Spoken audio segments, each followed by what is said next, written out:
สบายดีพ่อแม่พี่น้อง หลังจากเมื่อวานนี้ไอ้รัดใจดีเอาวิดีโอได้ย่างกายมาทางนี้ถ่ายเอาเด็กน้อยนี่อันที่แม่แล้วหันบ่สบายอยู่ห้องหมอพุ่นแล้วอันเอาลูกเอาแม่แล้วหันป้ากับผัวเป็นแม่ห้างลูกสองนี่เด้บ่มีลูกสองเป็นแม่ห้างแล้วก็บ่สบายบ่มีเงินไปห้องหมอแล้วก็เอาลูกมาไว้กับเอื้อยแล้วนี้ผู้เอื้อยแล้วมันอยู่นี่อันเหตุการณ์ให้กับคนจีนแต่คนจีนเศร้าหนองอะไรใจดีเอาลูกมาปาไว้นี่หลังจากวิดีโอนั้นออกไปแล้วมีคนใจบุญแซดมาหาไอ้รัดว่าอยากให้ไอ้รัดเป็นสะพานบุญได้บ่อยากฝากเงินมาให้เด็กน้อยนี่กับแม่เราไอ้รัดก็ตอบว่ายินดีไอ้รัดยินดีซอยเป็นสะพานบุญให้แล้วเมื่อคืนนี้เพิ่นก็ฝากเงินนั่นนะเวสเทิร์นยูเนียนมาร้อยซาวดอน100แล้วมันให้ครอบครัวเด็กน้อยนี่กับแม่เรานี่แล้วอีกซาวดอนนะให้เอื้อยเราผู้ที่อยู่นี่ตั้งแต่มื้อนั้นมาเอื้อยเรากับบ่ได้อยู่นี่เลยเอื้อยเรานอนเฝ้าอยู่ห้องหมอประจำเลยบ่มาเฮือนเลยนี่อันนี้ก็เป็นลูกเพิ่นนี่จะขอขอบใจผู้ที่ส่งเงินมาเด้อนี่นะมาซอยเด็กน้อยนี่หุ่นกินนมอีกแล้วจักหน่อยสิออกไปเอาเงินยูเวสเทิร์นยูเนียนแล้วก็สิไปแตกเงิน120 เหรียญหั่นแล้วก็สิมาหับเอาเด็กน้อยนี้แล้วพาเด็กน้อยนี้ไปห้องหมอไปหาแม่ข้าเจ้าโอเคเอามาท่าติดตามน้ำกันว่าจะเป็นจังใด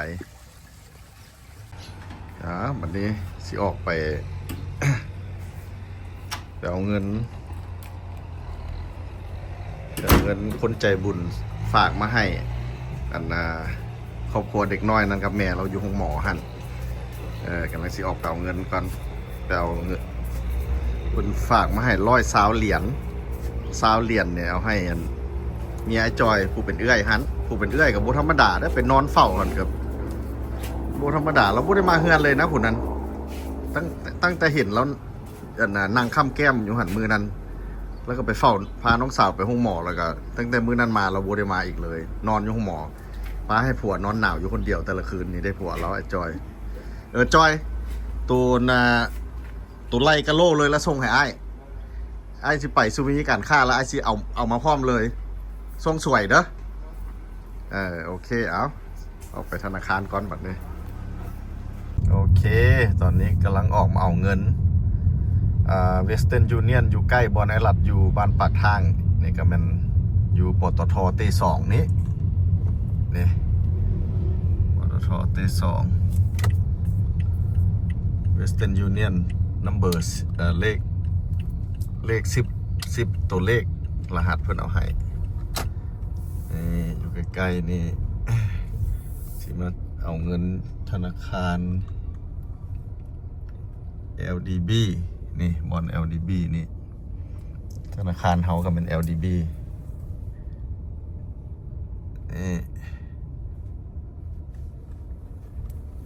เวสเทิร์นยูเนียนเด้อมันพยอยากเอาคันอยู่แถวโซนใกล้ลัดแถวปากทางบ้านปากทางนี่เลยมันเมาอยู่นี่สะดวกสบายอันเดียเห็นบ่เวสเทิร์นยูเนียนโอเคเข้าไปเอาก่อนโอเคมาหับเอาเงินแล้วนี่จะได้อยู่2 ล้านอันนี้มัน101เนาะ2 ล้าน574,000ตดลบ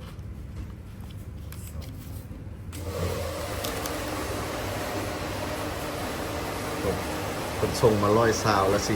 ขอเป็นเงินกีบน้ำเพิ่นธนาคารแล้วเพิ่นแบ่งให้101พูดหนึ่งแล้วก็20 ดอลอีกพูดหนึ่ง120ละอันเราแยกออก100 ยูนต่างหาก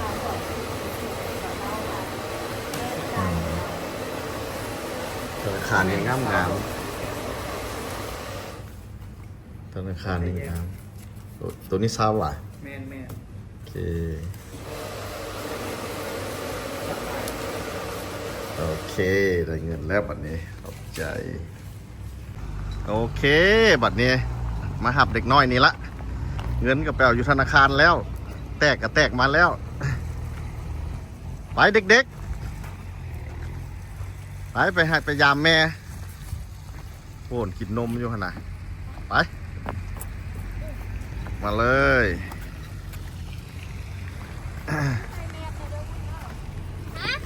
คันมีเอามาเพื่อไอ้เนี่ยกระต่าย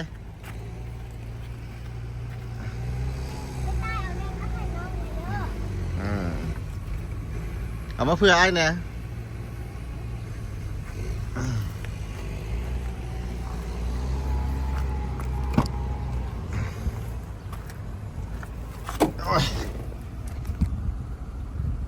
ดู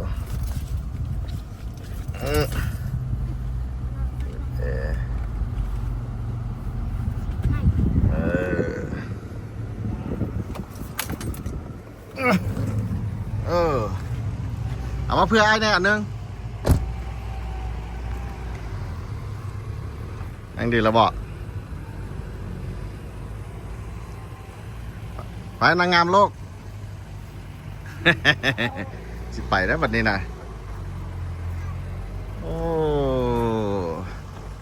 ดินแถวนี้มันชิบูมีและธรรมชาติเขาเจ้าถมกันหมดเลยได้นี่อ้อมบอลไอโจมาไปเก็บผักบุ้งกับถึกถมหมดแล้วชิบูมีและธรรมชาตินี่นะไปเซิร์นขึ้นไป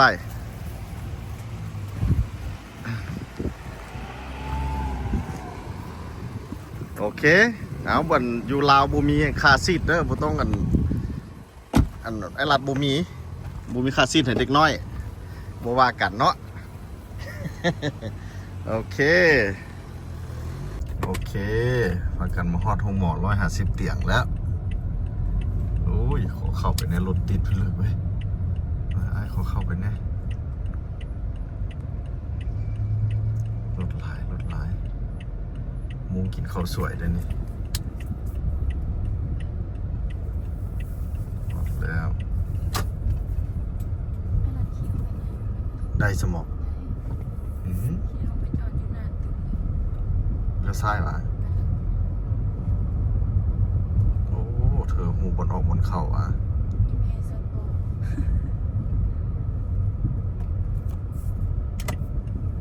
มาแล้ว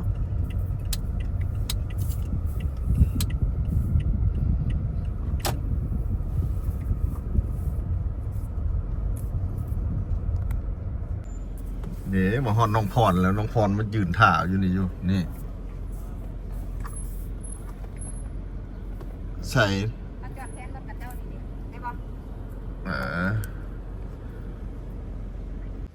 นี่ อันนี้ก็เป็นน้องพรผู้เป็นเอื้อยคนเจ็บพันอันนี้เป็นหลานเราเอื้อยน้องบ่สบายกับในโลกนี่สิมีไผกับมีแต่เอื้อยนี่แหละเป็นแม่ผัวกับบ่มีเด้อันน้องสาวเพิ่นนี่นะขอทางนี้ด้วยบ่ทางใต้ห้อง แล้วอันเด็กน้อยนี่บ่ได้เห็นแม่จากมือแล้วนี่2 มื้อแล้วเนาะไปผูกไล่หันผูกไล่ตั้งแต่มื้อวันจันทร์แต่ว่าอยู่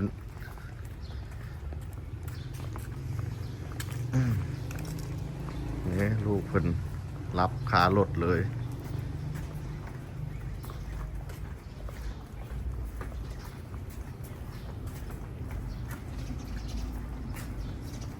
ลูกปกนี่ก็บ่สบายนี่น้องเพิ่นก็แบบมาแล้วพาลูกมาเจอกับแม่สบายดีน้องสาวโอ้ทำอิฐทำออมมันต้องเป็นมักกระดองหัวใจนี่มันลูกแล้วนี่ลูกกับแลนใส่แม่คือกันอีกติโทบ่ได้เห็นกันจากมือ2 มื้อ2 มื้อเนาะน้องพรนี่กับแต่ค่าน้องสาวบ่สบายกันมันประจำอยู่พี่เลยเนาะพอดีไอ้เอาวิดีโอลงเมื่อวานนี้ แล้วพอดีมี FC เห็นอันคนใจบุญแซดหาอ้ายเมื่อคืนนี้ว่าจะให้อ้ายเป็นสะพานบุญได้บ่เพิ่นอยากฝากเงินมาให้อ้ายก็ว่าอ้ายยินดีเป็นสะพานบุญให้เพิ่นก็ฝากเงินมาให้ร้อยซาวเหรียญแล้วเพิ่นให้ซาวดอนให้น้องพรพอซื้ออยู่ซื้อกินแล้วก็ร้อยเหรียญมันเอาให้น้องสาวเจ้าอ้ายก็ไปเอามือเศร้านี้แล้วก็แตกเป็นเงินกีบให้เลยมันจะง่ายอยู่เจ้า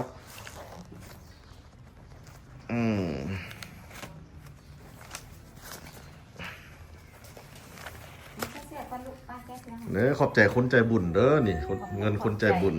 เนาะขอบใจน้ำคนใจบุญเลย คนใจบุญอันนี้ของเจ้าอันนี้ของคุณนี่เอาเจ้าสิมีอย่างสิอันว่าให้ฝากเพิ่นบ่ ขอบใจเพื่อน เพิ่นได้สิอันนี้ตา โอเคแล้วเป็น ได้ค่ายา พอดี ได้ปีนปัวกัน โอ้ ข ผู้ อบใจน้ำผู้ใจบุญแหละซอยเรือให้ห้างให้มีอายุ อายุยืนสุขภาพเข้มแข็งเด้อ แล้วอันในหมอเพิ่นว่าจังไดอาการเป็นจังได ไปซิตี้สแกนมาแล้วแต่ยังเพิ่นบ่ทันได้ให้อันนั้นขอบ่งบอกเทื่อ ตอนที่ผ่านมาได้เพิ่นว่าจังได ที่ผ่านมาเพิ่นแบบนี้แต่ว่าควรหาพยาธิทุกอย่างมันก็ปกติมันแต่ไปเบิ่งสแกนสมองบัดสแกนสมองมาแล้วหั่นยังบ่ทันได้บ่งบอกมา โอ้หากว่าเป็นสแกนเมื่อกี้นี่แมันบอกก่อนเจ้าของสิมานี่ แล้วอันเพิ่นว่ามื้อใดสิได้คำตอบ ประมาณ วันที่6เดือน2เพิ่นให้เอาคนปวด ของมาดนแท้ ให้ว่าจิโท วันที่6เดือน2เอาคนปวดแต่ว่าไปเอ็กซเรย์สมองหันออกมาแล้วแล้วอยู่กับแพทย์ดร.ใหญ่อยู่เพิ่นยังบ่ทันได้ไปเบิ่งเทื่อเพิ่นยังลงตามอันห้องแต่ละห้องอยู่ โอ้ไปตามคิวอ่ะ แล้วเจ้าเจ็บอย่างแน่เดี๋ยวนี้โอ้มัน นั่งลุกขึ้นปวดหน้ากุ้ง โอ้มันเกี่ยวกับสมองเนาะเจ้า แล้วก็เป็นรอยขาไปย่างไม่ได้ ต้องได้อุ้มเจียเข้าห้องน้ำ สมพอเจ้าประจำอยู่นี่เลยเนาะบ่ได้เมื่อเลย มีไตมาซูม เจ้านอนอยู่ไส นอนอยู่เตียงเพิ่นเก็บ บ่มีห้องนอนยืนเลยยืนเลยไอ้ยืนเลย โอ้ ย่าเนี่ย คุณน้อย ย่าเพิ่นแน่ คุณน้อยนี่คือข่าวแท้ซึ ขาคอเพิ่นขาด เรามีลูก2คนว่ะจากลูกจะคน มีลูก3คนคนหนึงอยู่น้ำปอตาย โอ้แยกทางกันแล้วมีแต่เราคนเดียว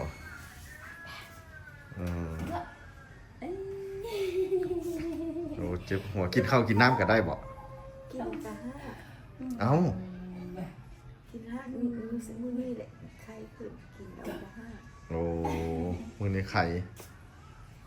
เราเพิ่นใส่น้ำทะเลเนาะมื้อละใส่ว่ะน้องพร แม่นเบิดละใส่ นี่ลูกก็กำลังใหญ่บัดนี้ หมอก็สั่งยามาติ๊ก ลูกกำลังเป็นตาแพงแบบนั้นนี่นะโอ้เอาอะไรก็สู้ๆเด้อ ๆเลยขอบใจได้หลาย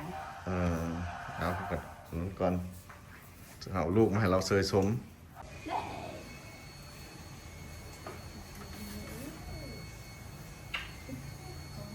ให้ ลมหักของแม่ เป็นอย่าง ลูกกำลังใหญ่เลยเจ้า หามาตื่น กินนมซุมืออีก ทั้งนมทั้งไดเปอร์แล้วนี่สำนี่เนาะ แม่นเลย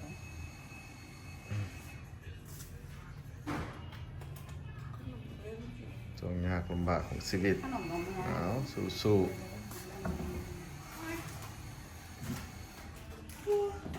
ๆนี่มันไผ่ล่ะ แม่ของคุณนะ โอ้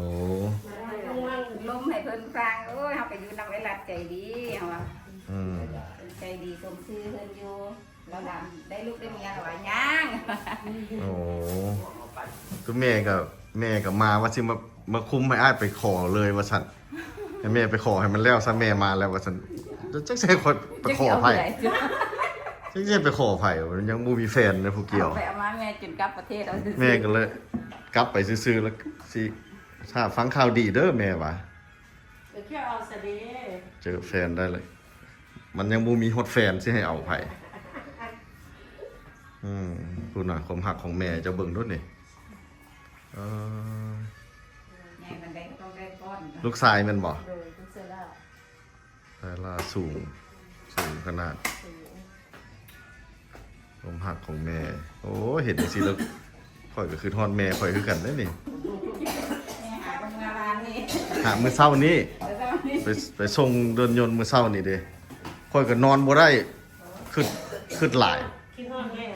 โอ้คือหลาย นอนบ่ได้ คือแต่อายุแกเดินทางผู้เดียวอีกเด้อ ตื่น4 โมงแล้วก็จบเลยบ่นอนอีกเลย ตื่น12 โมง เฮ้ยมาหาแม่มาหาเฮ้ยเบิ่ง I.O. ไอ้เหรอ แล้วตะแพง ทราบว่า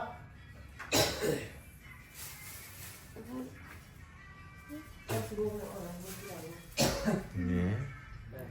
จ้าเนี่ย เราจะแต่สั่งเนาะ คือจ้าลุงรัดนะลูกคือจ้าลุงรัดนะเฮ็ดอะไรคือจ้านะ ชอบใจจะได้หมด ติดเอื้อยเนาะติดฝุ่นนี่ว่าซั่น ใครจะได้คงจะเอานอนเนาะ อืม ขนาดห้องเอาให้วันๆ ขาดเอื้อยแล้วให้ล้วนบ่เนี่ยภาพนี่คือมาขัดแท้เลยนะผมหักของแม่ใส่เจ้าก็คือทอดลูกเจ้าคือกันหวา คือทอดแต่ โอ้คือทอดอันนั้นนะนี่น่ะ คือทอดแก้มบุ๋มเลย แก้มบุ่มนั่นนี่เอาเข้าแก้มบุ่มเข้าโรงเรียนลืมเอาคำเอามาบ่ได้เนาะเข้าโรงเรียน บ่เข้าพ่อกับบ่ให้มาเลย แล้วจอยก็กำลังเฮ็ดแต่นั่นอยู่อ่างน้ำกับเบิ่งดูคันเงินบ่พอก็สิได้หาเวียกใหม่ให้เฮ็ดอีก ใครแล้วมันน่าใจดีนะ เอาอย่างสั้นรถได้ ใครจะมีรับซอยเป็นจังบุญ หาเวียกให้เฮ็ดให้ได้เงิน เราจะมาหมกเท่ากินโต๊ะแม่แม่เปลี่ยนเนี่ย พากันกินข้าวสวยกันแล้ววันนี้ กินแล้ว น้องพรเฝ้าอยู่นี่ได้กินแล้ววะ ข้าวเช้าข้าวสวย โอ้ผู้เฝ้านี่ก็บ่ธรรมดาได้อยู่นี่นะ เขาออกถุงน้ำนะ เฝ้าอยู่นี่ กินข้าวเช้าตอน11 โมงข้าวสวย4 โมงพุ่นแหละ เข้าอยู่นี่ก็ค่าใช้จ่ายหลายได้กินข้าวเนาะนี่พูดเจ้าฮู้ดีแม่นบ่เจ้า อันนี้ก็เฝ้าลูกชาย มา2 มื้อ ทราบว่าปู มันเสียนานละ เดี๋ยวเขาห้องน้ำค่ะ ถูกไหม เฮ็ดไก่น้ำเพิ่นอีกแล้ว สองมือบ่ได้เห็นกันแล้วก็ดองหัวใจเนาะ หัวใจนี่ยังไม่ หัวใจอีแม่นี่เป็นภาพที่งามหลาย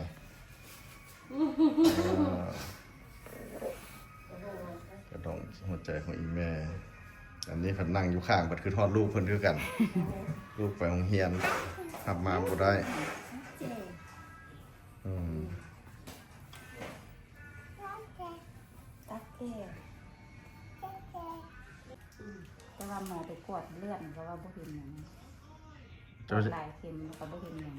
โอ้ญาติเราเป็นไข้ยุง มันได้เฮาย่านเป็นแต่ในหมอไปกวดเลือดนี่บ่เห็นว่าเป็นไข้ เจ็บหัวแล้วมันห้ามเนาะ แบบนี้มันมีแต่ไข้ยุ่งเนาะ มันจะเป็นเท่านั้นหวะไข้ยุงอาการ เป็นอะไรอาการไส้หนู อืม ก็แค่เบิ่งมา แล้ววันเช้านี้ไปสแกนหัววะ งานไปสแกนหัวสแกนสมอง ว่าสิมี ว่าสิมีเนื้องอกในสมองบ่ อ๋อ มันต้องมีอย่างเกี่ยวกับสมองนั่นแหละเพิ่นว่า เพราะว่าสาเหตุเบิดทุกสาเหตุแล้วมันบ่เห็นหยัง อืม มีแต่ไปสแกนสมองเบิ่งคันเห็นราศีได้บอกได้บ่งยาคือ ก็ เพิ่น น้องอะไรตั้งไงแล้วขึ้นมานั่งนี่ไหมนั่งตัวไว้เอา โอเค ขอบใจผู้ใจบุญหลายๆเด้อ เข้าใจเอื้อยเนาะเอื้อยใจบุญ ขอบใจผู้ใจบุญหลายๆมาช่วยน้องช่วยนุ่ง ขอให้เพิ่นอยู่ดีมีแรงสุขภาพแข็งแรงเนาะ ซื้อได้ขายมานเฮ็ดอันใดก็ขอให้เจริญรุ่งเรืองขึ้นเด้อ นี่อันนี้2เอ้ยน้องเหลือตัวนี้แหละบัดอันซ้ำกับแม่นี่เฝ้าน้องไว้เลยพูดนี่โอเคบัดนี้ก็สิพาหลานเพิ่นกลับคืน ราะว่าผัวเพิ่นไอ้จอยเห็นอยู่ผู้เดียวเดี๋ยวนี้เฝ้าน้องเฝ้าทั้งหนองป่าทั้งเฮ็ดอ่างให้ไอ้หลับใจดีนำอีกเป็นห่วงเราก็เลยสิเฝ้ากันกลับแล้วบัดนี้นะโอเคเอาขอ กินข้าวสวยอ่ะ สุดท้ายมาก็ขอให้เจ้าดีไวๆเด้อ ตกใจ ดีไวๆซะกลับเมื่อบ้านโอเคแล้วก็ขอบใจเอ้ยคนใจบุญหลายๆเด้อ แม่ลูกกับเรา โอเคไปบัดนี้เฮาก ลับบ้านแล้วนะ บ๊ายบาย บายแม่ไว้เด็ก อืม ๆให้แม่หอมแก้มไว้ ให้แม่หอมแก้มนะ ของแก้มไหม ให้ใกล้ชอบ อืม ตกใจได้นี่นะ อืม นี่ให้กันมาเล่นด้วยยายแอลลุงเด้อเย็นด้วยเด้อ ดอกหัวใจโอเคไปบัดนี้ดีไวๆเด้อบัดนี้ ไปกลับบ้าน พาเด็กๆกลับบ้านขึ้นรถ ไป